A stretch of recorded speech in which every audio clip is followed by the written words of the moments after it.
Bueno, lo tenemos todo, ¿no? Yo lo veo aquí y ustedes lo tienen en su pantalla. Lo tienen ahí, yo lo veo aquí. Bueno, si adelantamos un poco lo que vamos a ver. En primer lugar, tenemos que repasar eso de inmutable. Es algo que ya se hizo. Es algo que ya se hizo, pero lo repasamos. Porque es muy importante frente a Roma y frente a otros grupos también, que no son católicos. Sobre todo hoy en día. El vocablo inmutable. También tenemos que ver esto en el vídeo anterior. Bueno, pero eso se grabó.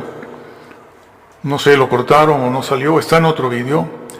El asunto de mediar e interceder, que está allí, pero hoy lo vamos a dejar un poco más a la vista. Mediar o interceder. Vamos a ver esos dos vocablos que significan a la luz del sacerdocio de Jesús. El sacerdocio o el ministerio de Jesús. Y vamos a ver también la santidad de Jesús, porque hay un versículo con un vocablo que se usa casi exclusivamente para aplicárselo a Dios o a Jesús. Casi exclusivamente para aplicárselo a Dios, a la persona de Dios o a Jesús. Entonces, vamos a ver esa palabra. Bueno, va contra todo lo que estamos viendo, pone en evidencia a todas las herejías de todas las denominaciones.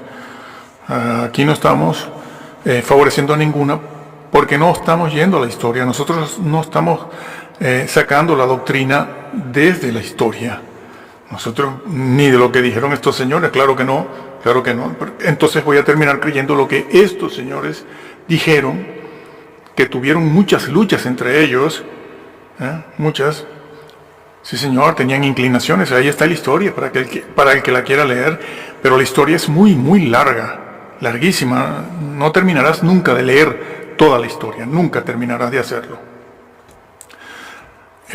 Y si lo haces, empezarás a ver en los documentos y también diferentes historiadores cómo te hablan de las inclinaciones que tenían unos, las inclinaciones que tenían otros, y por qué unos reaccionaron de una manera y otros reaccionaron de otra forma, ¿sí?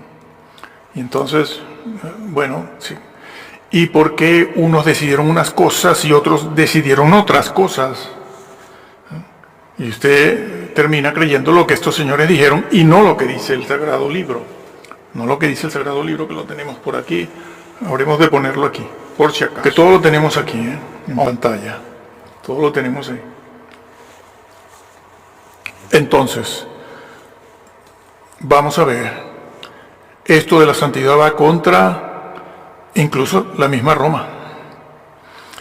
Por supuesto que va contra los mesiánicos en primer lugar, helenistas y otros grupos minoritarios que hoy en día son muy importantes. El vocablo contra no quiere decir, no lo usamos en un sentido despectivo, sino que el vocablo contra quiere decir que va contra una herejía, una enseñanza bíblica. Pondremos esto por aquí. Una enseñanza bíblica que está en el Sagrado Libro que desmiente, o una enseñanza herética de esa denominación, de esa iglesia, que nace en la historia, no nace aquí. Porque eso es lo que nos interesa a nosotros, y siempre fue así. Esto tiene 30 siglos, señores. Nada de esto es nuevo, y no va a cambiar. No cambió nunca, no va a cambiar ahora. Bueno, y luego esto de Jesús, del sacerdocio, su muerte en la cruz, colgado de 3 clavos, sin apoyos de ningún tipo en la planta de sus pies. Una cosa terrible, pero nosotros no vamos a estar hoy hablando de eso aquí. Hay en internet muchísimo, desde hace mucho, mucho tiempo. Y esto nos lleva a Jesús, el descenso de Jesús al Hades. ¿Descendió realmente Jesús al Hades o no descendió?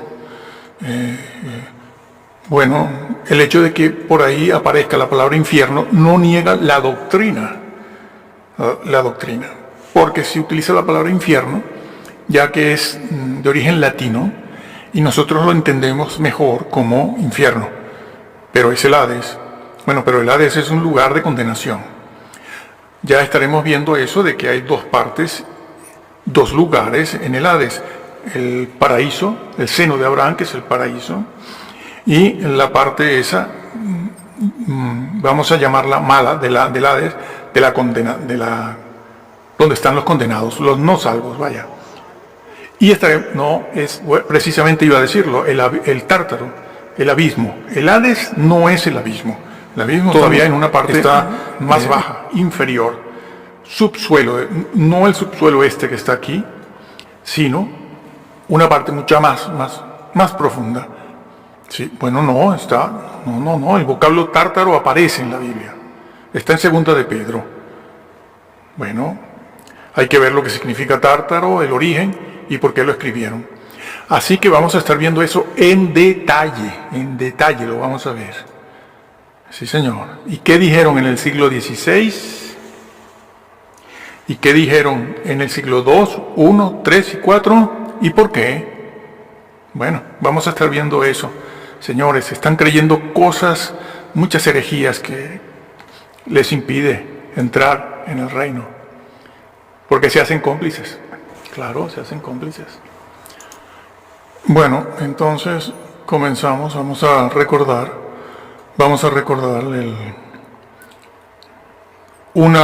la característica principal de el sacerdocio de Jesús. Lo que lo hace sumo sacerdote, y lo vemos en este vocablo. Por cierto, que estoy viendo aquí esta diapositiva, ¿no? 9.3. Tras el segundo velo estaba la parte del tabernáculo llamada lugar santísimo, que propiamente es santísimo, como lo vimos ya en los vídeos anteriores, donde explicamos también lo del arcángel Miguel. Bueno, aquí está la frase. Ponemos esto aquí un momento, pónganlo ahí, ¿sí? Y vemos la frase en griego. Tienen la frase en griego ahí. Agion, santo de santos. Lugar santísimo. Eso ya lo explicamos. Tienen aquí el versículo 3, que eso va a aparecer también en plural en el 9.12 también. Santísimo. Pero nosotros vamos a pasar ahora a otra cosa. Vamos a pasar a la siguiente diapositiva para entrar entonces en el tema. Y aquí lo vemos. Aquí está. Versículo 24 dice: mas este, por cuanto permanece para siempre, tiene un sacerdocio inmutable. Inmutable. Tenemos que ver eso de vivir para siempre también. Vamos a verlo, bueno, lo tienen aquí, ¿no? Pero lo podemos ver aquí también. Hebreos 9:24. Tiene un sacerdocio inmutable. Ese es un vocablo compuesto, tiene el prefijo, esa partícula negativa, lo tienen aquí. Porque el vocablo propiamente para vino, quebrantar, es este. Quebrantar. Para vaino. Bueno, vamos a tratar de pronunciarlo tal y como lo encontramos, porque aquí no estamos dando clases de griego y ustedes griego no saben mucho, no importa pronunciarlo, quebrantar. Y si le pones la partícula negativa delante es no quebrantar. ¿Cómo se pone eso en nuestro idioma? Bueno, existe un vocablo en castellano y en inglés también para traducir eso, que es quebrantar o no violar, o bueno, no violar un mandato como está puesto ahí, ¿no? Es no quebrantar algo, ¿no? En el diccionario de castellano buscan esa palabra, ese vocablo quebrantar, y tiene diversas acepciones en términos generales. Pero ese vocablo, esa palabra aplicado aquí a este contexto, significa no quebrantar, no puede quebrantar su sacerdocio. Jesús, ¿en qué sentido? Bueno, es esa palabra, entonces hay que ir al griego clásico, no les queda otro remedio, ¿no? Como hemos dicho ya 1000 veces, y significa inviolable, inmutable, pero inmutable en el sentido de que no se puede, la propiedad a la que se refiere en su contexto no se puede ceder, es intransferible. ¿Por qué es intransferible? Claro, ¿por qué? Porque el sacerdocio, ese tipo de sacerdocio,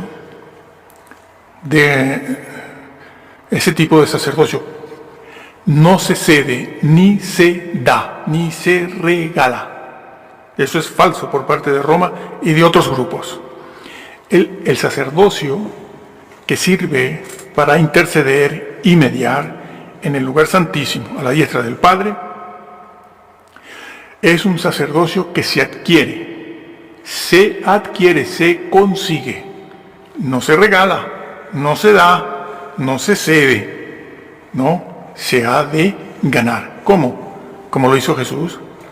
Como lo hizo Jesús. Y por derecho propio. Él es sacerdote por derecho propio, porque él consigue ser sumo sacerdote así.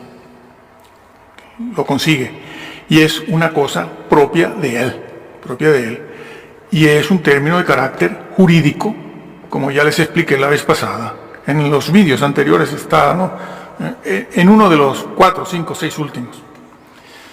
Es un término jurídico. ¿Qué significa eso? Es una función propia de una persona que ha ganado ese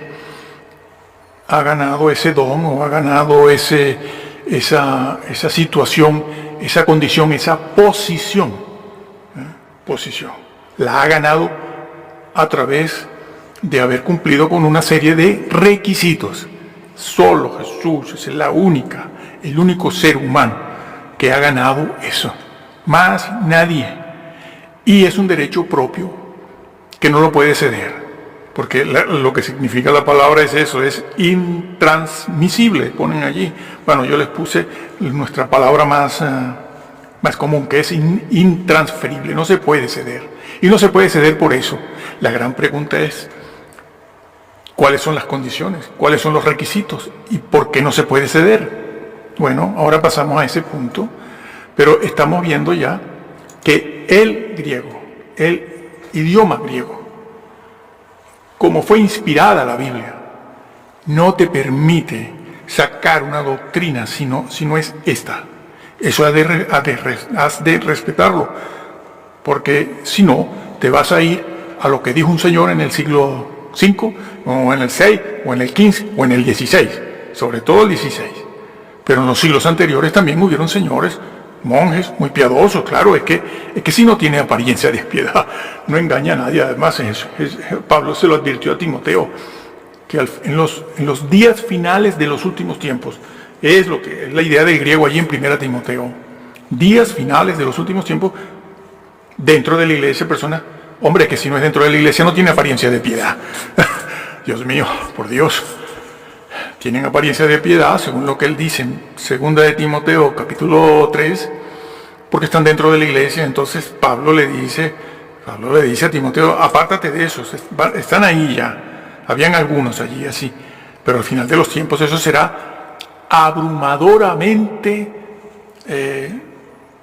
patente, ¿sí? Todo estará lleno de esas personas con apariencia de piedad, y eso es lo que claro, tiene que ser así, si no, no te engaña nadie.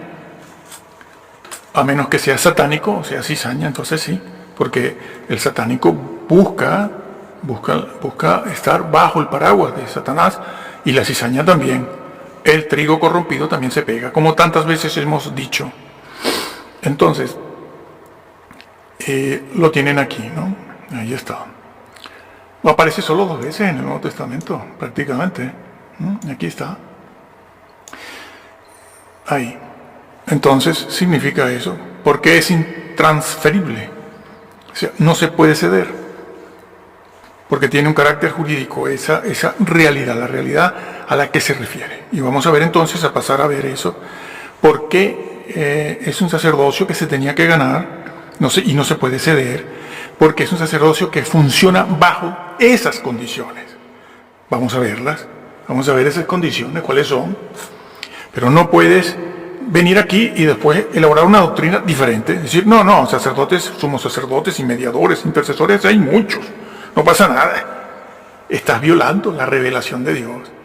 Porque les han enseñado, no les hablan de la revelación plenaria y verbal. La inspiración verbal, no se lo enseñan. Ellos no saben nada, ellos piensan que en la Biblia se puede meter cualquier cosa, ¿no? Y bueno, por eso aceptan la inspiración de segundo grado, menor, claro. Pero esto va a ir contra esa persona. Vamos a verlo ahora, contra Roma. Esto desmiente las herejías de muchas iglesias, y por esto muchos no entrarán. Bueno, ahora vamos a pasar a las condiciones para ser un sumo sacerdote en el lugar santísimo, celestial, en el cielo, no en la tierra, que ya en la tierra solo podía ser sumo sacerdote en el tabernáculo terrenal una persona que reuniera unas condiciones muy especiales, como Moisés. Pero eso en el tabernáculo terrenal, en la tierra, aquí. En el Santísimo, en el cielo, no puede ser cualquier hombre. ¿Por qué? Porque no se intercede, sino en la presencia misma de Dios. Vamos a ver esas condiciones. Bueno, lo primero que tenemos que ver es quién pecó.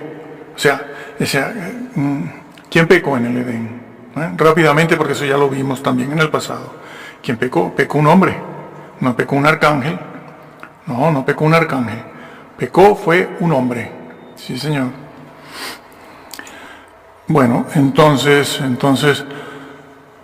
vamos a ver las condiciones para poder interceder, qué condiciones hay que reunir y cuáles son los requisitos para ser sumo sacerdote. Y repito la pregunta que estábamos haciendo. ¿Quién pecó en el Edén? Porque el sumo sacerdote en el lugar santísimo, en el tabernáculo celestial, ya sabemos de entrada, vamos a dar por hecho que se intercede por el hombre pecador. ¿Quién pecó en el Edén? ¿Quién pecó? Pues pecó un hombre. Quien pecó fue un hombre. Adán pecó. Pecó Adán. Y sobre Adán cayó la sentencia. ¿Cuál sentencia? La sentencia de pena y muerte, de pena y muerte eterna, que el Señor promulgó sobre el hombre por haber desacatado, desobedecido y transgredido las leyes de Dios. Las leyes de Dios son las que se transgredieron allí. Sí, Señor, fueron las leyes de Dios que se transgredieron, porque Dios le había dado y había promulgado, había creado, el universo está creado sobre una base moral. No les gusta esto de moral a los creyentes, le huyen, y moral, decálogo, ley, ¿no? Bueno, pero es que el universo fue creado sobre una base moral, y de hecho el Señor puso el árbol del bien y del mal allí. ¿Por qué lo puso? Porque su universo era moral. Porque el bien existe y el mal no existía, pero podía llegar a existir. ¿Por qué? Porque el universo fue creado sobre una base moral. ¿Por qué? Porque Dios es un ser moral. Y cualquier cosa que sale de su mano, siempre lleva esa base, sí, Señor, una base moral siempre, porque Dios es un Dios moral. El ejemplo de siempre que es no matarás. ¿Por qué no matarás? Porque Dios es un Dios moral. Porque la creación está hecha así. De hecho, tenemos policías y cárceles. Y la policía y las cárceles son un reflejo de la realidad espiritual. Porque el universo es un universo moral. Y Dios puso el árbol del bien y del mal juntos. Un solo árbol. No dos árboles, no, dos no. Serían tres. el otro de la justicia, que es el de la vida, el árbol de la vida. Bueno, puso en el Edén y le di, bueno, todo lo que sale de Dios tiene una base moral, y la moral de Dios es eterna. Todas las leyes que Dios ha puesto en el universo son leyes eternas. Eso de no matar es eterno. Eso no va a pasar. Cielo y tierra pasarán, porque serán renovados, pero mi palabra, es decir, mi ley, que está en el Decálogo. Bueno, el Decálogo es un resumen. Eso no pasa. Eso será eterno siempre. Por eso existe un lago de fuego, por eso existe un Hades, por eso existe un juicio, por eso existe el gran trono blanco. Porque el universo es un universo moral, y el que viole las leyes de Dios de alguna u otra manera habrá de pagarlo, a menos que se convierta y obedezca. Obedecer las leyes morales de Dios. Y vamos a ver que eso de crucificar el Decálogo es una blasfemia total de estas personas que han quitado todo, han dejado un Dios amoral. Inmoral no, sino amoral. Sin moral, tú crees en Dios y ya está, no pasa nada. Creer por creer. Y como además ya estás predestinado, pues nada, tranquilo. Eso es una de las peores herejías, junto con la del arcángel Miguel, que se han levantado en la historia. Bueno, nosotros seguimos. Entonces, las leyes de Dios son leyes eternas. Y cuando Dios le da a Adán, le dice, el día que de él comas, morirás, la muerte era una muerte eterna. No era la muerte física solamente, no, la muerte espiritual primero, allí en vida de ellos y la nuestra, y la muerte eterna, eternamente condenado. ¿Por qué? Porque las leyes de Dios son eternas. Y las sentencias que correspondan al quebrantamiento de esas leyes de Dios también son eternas. Esa sentencia es eterna. ¿Quién paga por eso? ¿Quién paga? Eso de muerte eterna es una sentencia, como un juez cuando dicta sentencia, 100 años de cárcel le toca a esta persona, por ejemplo, eso es una sentencia. En el caso de Dios y de las leyes violadas, la que sea, es una sentencia eterna. ¿Qué hombre puede pagar por una sentencia eterna? Porque es una ley que corresponde a la esencia misma de Dios. Y si el hombre quebranta una de esas leyes, les corresponde a ese hecho de quebrantarlas, le corresponde una sentencia que también es eterna. Un arcángel puede pagar por eso. Son eternos los arcángeles. Son eternos. Son infinitos. Tienen la debida santidad como para pagar por una sentencia eterna. Pues si los ángeles no tienen esa santidad, los ángeles no son eternos, no son infinitos, ¿cómo van a poner a un arcángel de sacerdote? Cuando el que tiene que pagar por una sentencia eterna tiene que ser un ser eterno. Dios mío. Miren, corrijan a tiempo, que aquí no estamos ahora favoreciendo una iglesia, una doctrina, ni nada de eso, ni estamos diciendo esto, sino para que ustedes se den cuenta de lo que fue la doctrina apostólica, lo que se lo que se enseñó en los primeros 3-4 siglos, y cuál es la doctrina que salva. Usted se puede quedar en la iglesia que quiera. Aquí no promocionamos ninguna en especial. Pero le estamos diciendo, tenga cuidado, crea lo que está escrito en el Sagrado Libro. Créalo, tal cual. Si la Biblia le dice algo, le dice que usted puede caer, créalo. No vayan siguiendo a estas personas que son cizañas, que van idolatrando a otras personas de fama internacional. Cuidado con eso, de fama internacional. Ay de vosotros cuando los hombres hablaren bien de ustedes y os feliciten. Ay de vosotros. Sí, Señor. Son cizaña a la que se le ha unido el trigo corrompido. Eso no entra. Estamos diciendo lo que dice el Sagrado Libro. Quien pecó en el Edén fue un hombre, y quien ha de pagar por esa sentencia tiene que ser un hombre también, porque un hombre fue el que cayó en el Edén. Pero ¿qué hombre puede hacer eso? ¿Lo entienden? Ni Abraham ni nadie. Todos ellos no fueron al cielo, fueron a esa parte buena, vamos a decirle buena, del Hades, del Hades llamado el seno de Abraham, que es el paraíso, el seno de Abraham, pero el seno de Abraham está en el Hades, esa parte buena, en el centro de la tierra. Sí, señor, está ahí. Y eso se ha sabido desde hace 30 siglos. Lo que pasa es que estas personas ahora, pues, son tan delicadas que, ay, me falla la fe si hay Hades. Ay, si Abraham fue al Hades, entonces me falla la fe. Bueno, tan es así que Lázaro estaba en la parte mala del Hades, por eso lo ve. Por eso ve a Lázaro con el padre Abraham. No lo ve con el Señor, no lo ve con el Padre, no lo ve con ángeles, lo ve con el padre Abraham. Bueno, por eso todos ellos también han tenido que negar Lucas 16, si mal no recuerdo, donde se cuenta la historia del rico glotón, ¿no?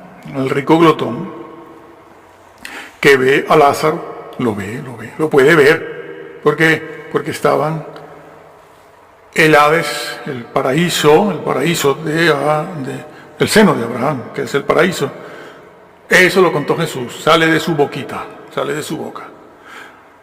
Y él lo ve y llega a hablar con el padre Abraham. Y sí, habla de arrepentimiento, como ya explicamos, ¿no?